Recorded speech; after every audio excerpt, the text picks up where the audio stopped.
আপনার যে বাম হাতে ফ্র্যাকচারটা হয়েছে বুঝতে পেরেছেন, সেটা 1-1.5 মাস আগে হয়েছে, তাই না?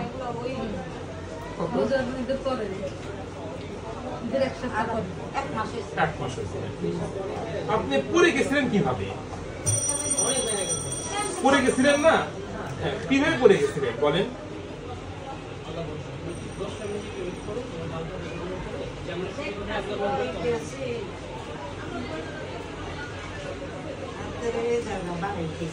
বাড়ি খাইছেন না পড়ে গেছেন? এইভাবে বাড়ি খাইছেন, যাই হোক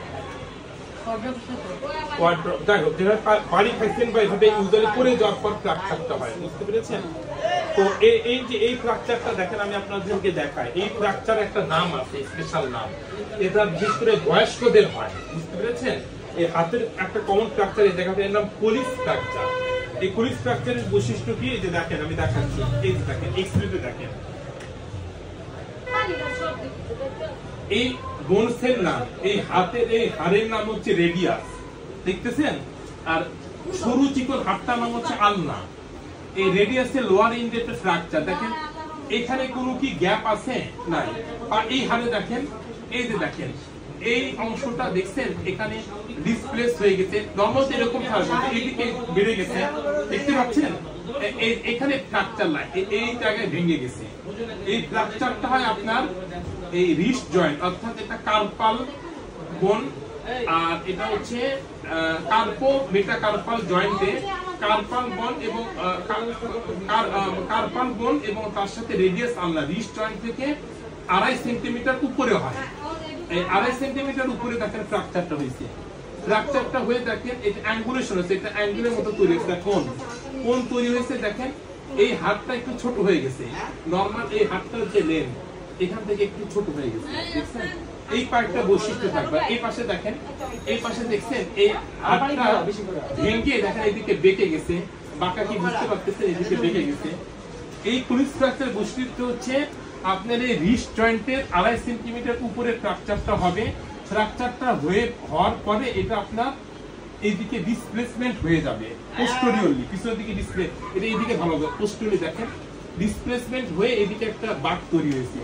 আর এদিক থেকে দেখা যাচ্ছে, এই যে দেখেন ভালো করে জোড়া লাগে না, এটা দেখা যাচ্ছে এইদিকে অংশটুকু, আর এটা শর্টেনিং হয়ে যাবে, দেখেন ছোট হয়ে গেছে এগুলো। আর এই কোলিস ফ্র্যাকচারটা যদি আপনার হয় তাহলে কি ক্ষতি হতে পারে? এখানে একটা নার্ভ গেছে এই হাতে, বুঝতে পারছেন? ওইটা কি বলেন স্যার? এটা দেখেন, এই যে দেখেন অ্যাঙ্গেল তৈরি হয়েছে এখানে, এই যে অ্যাঙ্গেল বাঁকে গেছে, এইটা কি ডটটা? হ্যাঁ, এটা আপনার এইভাবে হইছে। আর এটা হচ্ছে ল্যাটারাল, এটা হচ্ছে আপনার ল্যাটারাল ভিউ, মানে এই দিক থেকে তুলছে, এই দিক থেকে অ্যান্টেরিয়র পোস্টেরিয়র, এইভাবে হাতটা রেখে, এইভাবে হাত রেখে তুলছে, আর এটা এইভাবে তুলছে, মানে এখান থেকে এক্সরেটা রেটা দিছে, রঞ্জ রশ্মিটা দিছে, এদিকে প্লেট ছিল, আর এটা এদিক থেকে রঞ্জ রশ্মিতে এদিকে প্লেট ছিল, অ্যান্টেরিয়র পোস্টেরিয়র, আর এটা হচ্ছে ল্যাটারাল, সাইড টু সাইড যেটাকে বলা হয়। হ্যাঁ, আর এটার বৈশিষ্ট্যগুলো কি কি হয় দেখেন, এটা হচ্ছে ডিপ,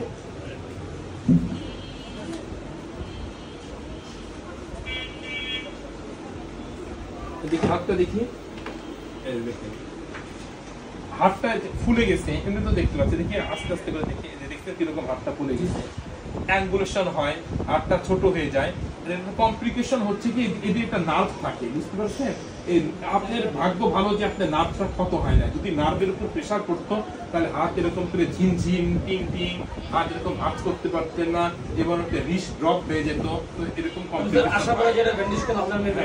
এটা প্লাস্টার করতে হবে, এবং এটা আপনাকে প্রথমে হচ্ছে মানে পজিশনে আনতে হবে। এটা পজিশনে আনার পরে তারপর আপনার ব্যান্ডেজকে লং টাইম রাখতে হবে, যেহেতু এটা পুরাতন।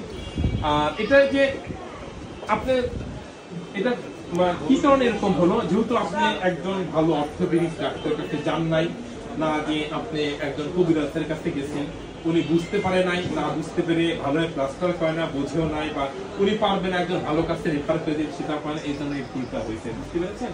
তো এই আশা করি আমি আপনাকে প্রপার জায়গায় পাঠাচ্ছি, ওইখান থেকে আপনি নিয়ম কানুন মেনে আবার ব্যান্ডেজ করে বা যা কিছু দরকার করে দিবে, আপনি সুস্থ হয়ে যাবেন।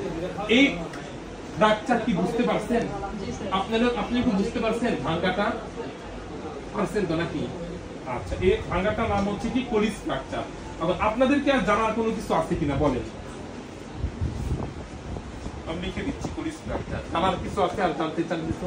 এটা স্যার কয়দিনের জন্য প্লাস্টারটা করতে? আচ্ছা এটা বলে দিবে আপনাকে কয়দিন, ওইখান থেকে আমি তো অর্থোপেডিক্স বহির্ভাগে পাঠাচ্ছি, ওইখান থেকে বলে দিই। স্যার একটু লিখে দিচ্ছি সব সিল দিয়ে এমনি তো দিচ্ছি। অনেক টাকা খরচা হয়েছে না, সরকারিতে যাবেন, মোটামুটি ফ্রি ট্রিটমেন্ট হবে। ঠিক আছে, ভালো থাকবেন। আসসালামু আলাইকুম।